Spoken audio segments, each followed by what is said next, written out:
Hey, it's me, Marquelworld, all things professional wrestling in my life. If you have not, sub to the YouTube, Marquelworld, or follow me on TikTok, Marquelworld. Let's talk about it. Roman Reigns has a new Universal Championship. Really?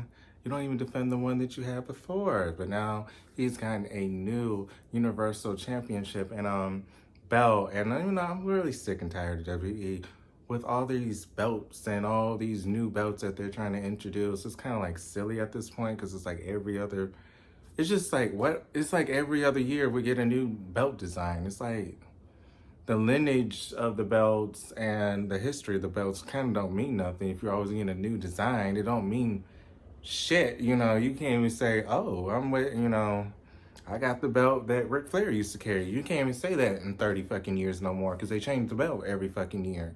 You can't even be like, "Oh, this is the belt that Seth, what's his name? Finn Balor held the Universal Championship when he first won. Oh, you can't say that because that's not the belt no more. Oh, well, that was a Cruiserweight Championship belt. That doesn't exist. The World Heavyweight Championship. You can't say no more. Oh, I'm holding the same belt that Batista held. That wasn't even 30 years ago. That's just a prime example. You can't even say that no more. This is the belt that he held 10 years ago. It's a new design, so it's technically not the new belt. So it just sucks because, I always like these belts and I liked how you had the legacy continue on generations to follow. So it's just always like, why do you always have to update the belts or get a new belt? They don't even update them. They always just get a new belt. These belts are meant to last. There's not really wrong with these belts where you have to always get a new belt. These belts ain't no $1,000 thing. It's like I heard it's like they can get up to $80,000 or $100,000 on these damn belts. So I don't understand why they always have to make new ones. Um, Congratulations, you got a new belt, Roman. Are you going to defend it? Probably not, but you got a new belt. People are excited. Some people have mixed reactions. Some people think it's petty. Some people think that it's what they would call it? It's repetitive of with the Raw, what's going on with Raw. They just got a new belt. Now here comes SmackDown with their new belt. It kind of does seem that way a little bit, but who knows? There's always a new belt design. I'm over it.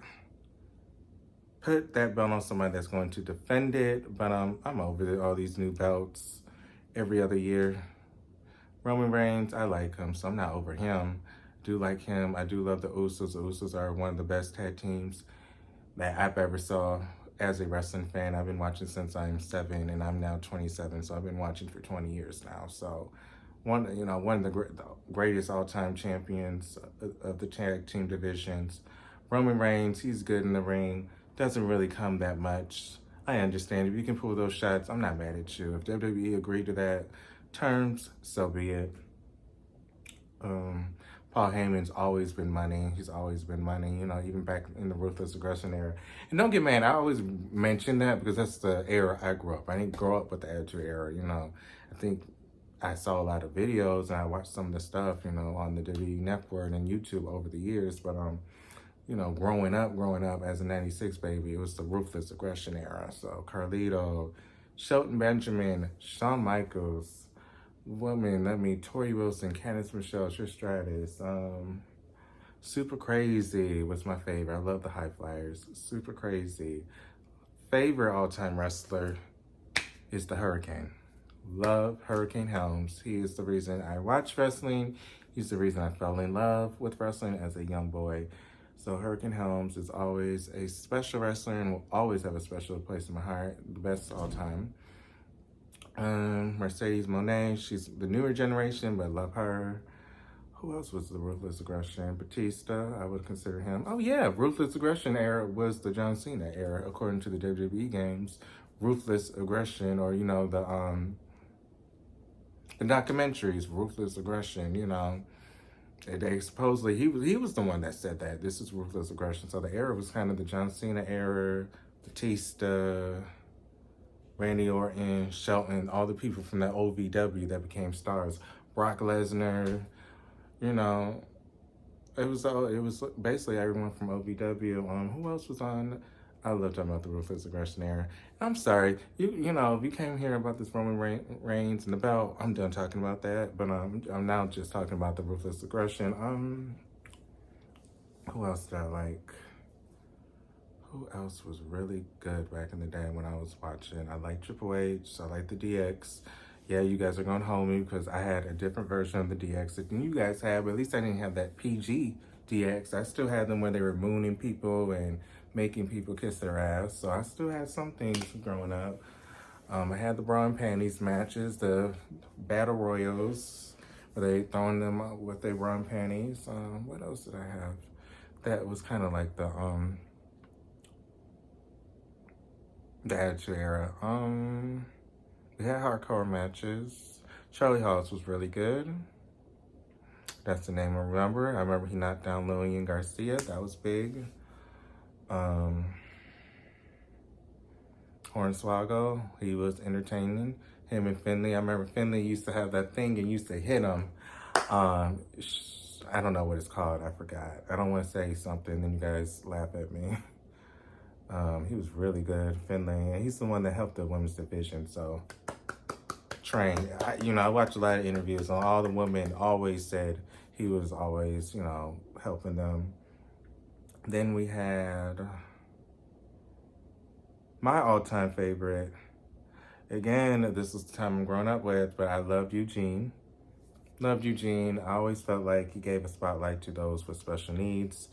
Being older now, I can appreciate that because they didn't really have that representation, in wrestling or on public TV. So I'm glad, I think he was supposedly had like a disorder. So I like that he was representing those.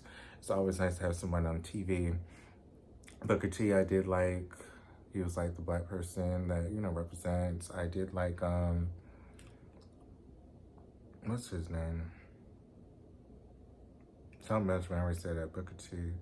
Oh, we didn't have the Street Profit. We had Yo Yo Yo, Brooklyn, coming for you. What was their name? Oh, Crime Time. Yeah, Crime Time with Crime Time. So yeah, Crime Time. We had Crime Time back then. We had Natalia Neidhart. She was there like in the later, like in '08 she debuted it. Nope, that was already the she was the last of, no, she actually came in '07. She was the last of the Ruthless Aggression era because in '08 I think it came PG. We had a lot of amazing things back in the Ruthless Aggression era. Sometimes I miss that era. You guys always want to talk about the Attitude Era, which is fine and dandy. I wasn't there. Maybe if I experienced it, I would be just like the Ruthless Aggression. Like, oh, I love that era. But we had a lot of amazing things in the Ruthless Aggression era. So this is Marquelworld. All things professional rest of my life. If you're on YouTube, subscribe to the YouTube channel. If you're on TikTok, follow me on TikTok. Leave a comment. We love to gossip. Who else? Who's gonna get a new belt? Who's gonna get a new belt design? This is We Love Marquelworld, and we on this YouTube, which I post myself on TikTok. We love to gossip. So who is going to get that next design? And will this belt even be defended? When's the next time this belt is going to be defended? This new design belt. I'll see you guys in the next video.